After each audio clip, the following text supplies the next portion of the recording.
In this video, I want to speak very briefly about using choices for developing leadership. This is such an important tool, and I think I really came across this through experience rather than through the theory.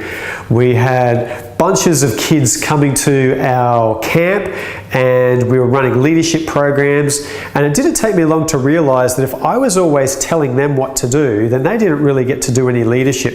Most of the kids that came to our camp were from school. Schools were setting school leaders, but they were just telling them what to do, and so the school leaders weren't actually getting to do any leadership either. And so this idea of using choice to grow leaders has become a really key tool to me of how to grow emerging and young leaders. It's a really essential leadership skill, and it really speaks a lot about empowerment.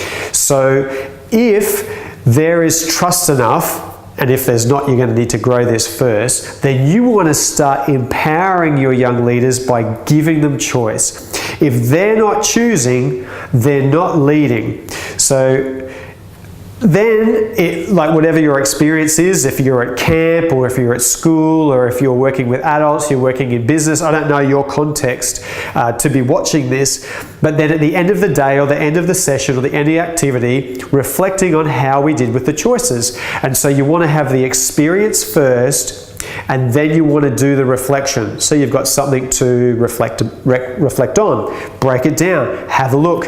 And so at the end of the day, with lots of the camps, lots of the programs and the sessions that I've run, where we're focusing on choices for leaders, we'll go, so how did your choices go today?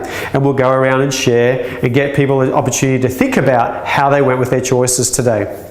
Then we'll ask, so what would you do differently? So this is two parts to this. They're reflecting on what they did and also what they would change all at the same time. So there's some quite high level thinking that's going to happen here. You might have kids that don't have an answer for you straight away, and that's fine. It might take some time to learn how to think at this level of depth and this level of reflection. But focus on choices. If you want to grow young and emerging leaders, or you want to grow your leadership capacity, focus and reflect on choices. It's that simple. This is Coach Chris from Lighthouse Leadership, Psychology and Training.